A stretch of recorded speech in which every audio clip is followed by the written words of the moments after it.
12/5/2025 সকাল সকালে বাগানে এসে বাগানের কিছু ভালো মন্দ দিক আমি লক্ষ্য করলাম, যেটা আমি আপনাদের সাথে ভাগাভাগি করতে চাই।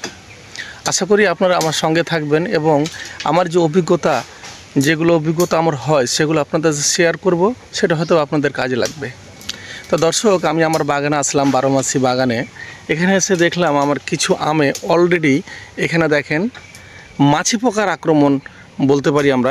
এই মাছি পোকা যখন আমাদের গাছে আক্রমণ শুরু করে, ম্যাচুরিটি যখন আম আসতে থাকে, তখন কিন্তু এই প্রভাবটা পড়ে এবং আমটা সম্পূর্ণরূপে কিন্তু নষ্ট হয়ে যায়।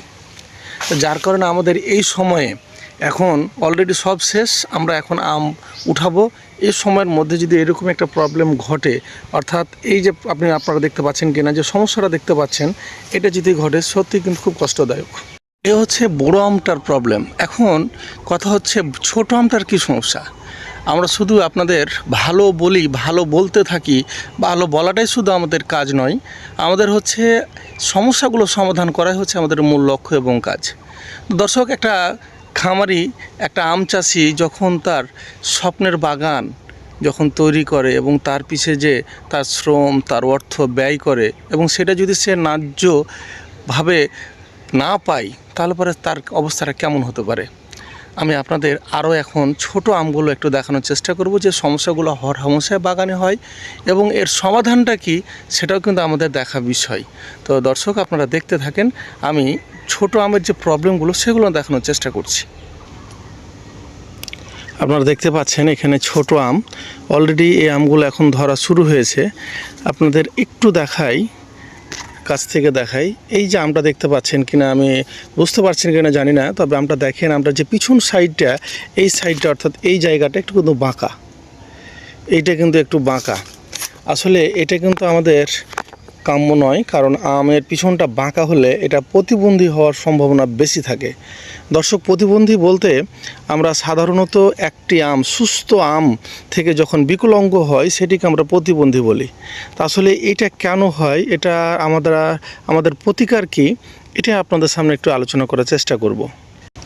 তো দর্শক, এইরকম যদি সমস্যা হয় তাহলে আমরা সমাধান কি করব, এটাই হচ্ছে মূল কথা। আসলে এটার সমস্যা অনেক কারণে হয়ে থাকে, যেমন বাগানে যদি সেচ ব্যবস্থা কম থাকে, বাগানে যদি জৈব সারের ঘাটতি কম হয় এবং এখানে যদি প্রতিনিয়ত বোরনের ঘাটতি থাকে, সেক্ষেত্রে কিন্তু এ ধরনের সমস্যাটা অনেক বেশি হয়। আর আরেকটা মূল কথা হচ্ছে আবহাওয়াজনিত একটা কারণ থাকেই, সেটা কিন্তু অবশ্যই আমাদের মাথাতে রাখতে হবে। কারণ আবহাওয়া একটা অন্যরকম একটা বিষয়, এটা আপনার যদি অনুকূলে হয় তাহলে কিন্তু প্রবলেমগুলো অনেক কম হবে, আর যদি সেটা প্রতিকূলে চলে যায় তাহলে কিন্তু সমস্যাটা আরও বেশি হবে। তো যাই হোক, আমাদের আবহাওয়ার সাথে মোকাবেলা করে, প্রকৃতির সাথে লড়াই করে আমাদের টিকে থাকতে হবে। এর নাম হচ্ছে আমাদের জীবন। তো দর্শক, আমরা চেষ্টা করব যাতে আমাদের বাগানগুলো, স্বপ্নের বাগানগুলো যেন পরিপূর্ণ আমে ভরপুর হয়, ভালো আমে ভরপুর হয়। আমরা যে উদ্দেশ্যে আমরা যে বাগানটা চাষাবাদ করেছি বাণিজ্যিকভাবে, সেটা যেন আমরা সফলতা পাই। এরকম যদি সমস্যা হয়ে যায়, আপনারা বেশি ঘাবড়াবেন না। আসলে সমস্যা হলে সমাধানও আছে, যার কারণে এটা তো ঘাবড়াবার কিছু নাই। এবং আরেকটা বিষয় বলে রাখি, 12 মাসি বাগানে 12 মাস আম আসবে, মুকুল হবে, এটাই বাস্তবতা। এখন আমরা সিজনের মধ্য দিয়ে পার করছি, যেহেতু 12 মাসি বাগানে অলরেডি এখন আমের সিজন, আমে পরিপূর্ণ থাকবে। আপনারা দেখছেন আমাদের গাছে নিচের সাইডগুলোতে কিন্তু প্রচুর পরিমাণে আম আছে, আলহামদুলিল্লাহ।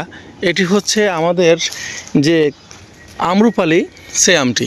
মজার কথা হচ্ছে, আমরা যখন আম্রপালি গাছগুলোতে গ্রাফটিং করেছিলাম, তখন কিন্তু নিচের যে কিছু ডাল থেকে যায়, সেখান থেকে কিন্তু আম আসা শুরু করে এবং উপরের যে অংশটা দেখছেন, এটা হচ্ছে বাড়ি 11। আমরা একই সাথে আমরা দুইটাই আম কিন্তু পাই। এবং মজার কথা হচ্ছে, সিজনের সাথে আমরা আম্রপালির স্বাদ গ্রহণ করি এবং অসময়ে কিন্তু আমরা 12 মাসি আমটা পেয়ে যাই। যার কারণে বলতে পারেন 2 in 1, দু ক্ষেত্রে কিন্তু আমাদের খুব কাজে লাগে। দর্শক একটা জিনিস এখন মনে রাখবেন, এই সময়টাতে আমাদের বাগান কিন্তু পরিচর্যা একটু বাড়িয়ে দিতে হবে, আমাদের বাগানের প্রতি কেয়ার থাকতে হবে। আপনারা দেখেন এখানে সদ্য যে ডালগুলো বের হচ্ছে এটার সাথে কিন্তু মুকুল আসছে। এখন এই রকম যে গাছ, এখন গাছের যে চেহারাটা আপনাদের দেখানোর চেষ্টা করি, দেখেন সবুজ পাতা, নতুন পাতা গজিয়েছে। এই পাতাগুলো থেকে কিন্তু প্রচুর পরিমাণে মুকুল হবে, প্রচুর পরিমাণে। এবং মুকুল থেকে কিন্তু আমরা যে আমাদের কাঙ্ক্ষিত যে দামের আমটি সেটা কিন্তু আমরা পাবো, অর্থাৎ আমরা অফ সিজনে আমটা কিন্তু আবার পেয়ে যাব। আলহামদুলিল্লাহ। সবচেয়ে মজার কথা হচ্ছে আমাদের গাছগুলোতে 12 মাসই আম থাকে, 12 মাস আপনাদের আমরা আম দিতে পারি 365 দিন। আরেকটা বিষয় আপনাদের বলে রাখি, আসলে 12 মাসই চাষাবাদ করে অনেকেই লাভবান হতে পারেন না, এর বিশেষ কিছু কারণ থাকে। আপনারা পরিচর্যাটা কিন্তু মাস্ট বি করবেন। আপনারা পরিচর্যা যদি ঠিকমতো করতে পারেন তাহলে আমি হলফ করে বলতে পারি আপনাদের গাছে 12 মাস আম থাকবে। আপনারা বাণিজ্যিকভাবে চাষাবাদ করলেও কিন্তু আপনারা লাভবান হতে পারবেন। দর্শক, আমি আপনাদের একটি আম দেখাই। কিছুদিন আগে একটি এই গাছে মুকুল হয়েছিল, যাই হোক আমি মুকুলগুলোকে ভেঙে দিয়েছিলাম সিজন আম না নেওয়ার জন্য। কিন্তু একটি মনে হলো কি একটি আম রাখি এবং সেটা হয়তো বা আপনাদের সামনে শেয়ার করা হবে, খাওয়া হবে, টেস্টটা দেখা হবে এই সময়তে কেমন হয়। দর্শক, এটা হচ্ছে স্যান্ডি আম। বিসমিল্লাহ। এটা হচ্ছে স্যান্ডি আম। আর স্যান্ডি আমটা আমি অলরেডি রেখেছি শুধুমাত্র এই সময়ে টেস্টটা গ্রহণ করার জন্য। আমরা 12 মাস আম পাই, তবে এই সময়ের টেস্টটা কেমন হবে সেটা কিন্তু দেখব, বিধায় কিন্তু আমটা কিন্তু এখানে রাখা। এটি হচ্ছে স্যান্ডি আম। সব মিলিয়ে আলহামদুলিল্লাহ আমার বাগানের কন্ডিশন খুবই ভালো। আপনাদের দাওয়াত রইল, আপনারা যদি বাংলাদেশে আমের বাগান, 12 মাসে আমের বাগান দেখতে চান, আপনারা অবশ্যই আমার এখানে আসতে পারেন। যারা বাইরে থেকে আমার ভিডিওগুলো দেখেন তাদের একটা অনুরোধ রইল, যদি কোনো দিন আপনারা দেশে এসে সময় পান তাহলে এই অধমের বাগানটা কিন্তু আপনারা দেখে যেতে ভুলবেন না। আর আমাদের লোকেশান আপনাদের বারবারই বলে থাকি, বরাবরই বলে থাকি, আমাদের জেলাটা হচ্ছে চাঁপাইনবাবগঞ্জ এবং গমস্তাপুর উপজেলা। রহনপুরে আমাদের বিশেষ নার্সারি, আমাদের শপ, বাগান। আপনারা রহনপুরের সজীব বীজ ভাণ্ডারে কলোনি মোড়ে আসলে কিন্তু আমাদের পেয়ে যাবেন ইনশাআল্লাহ।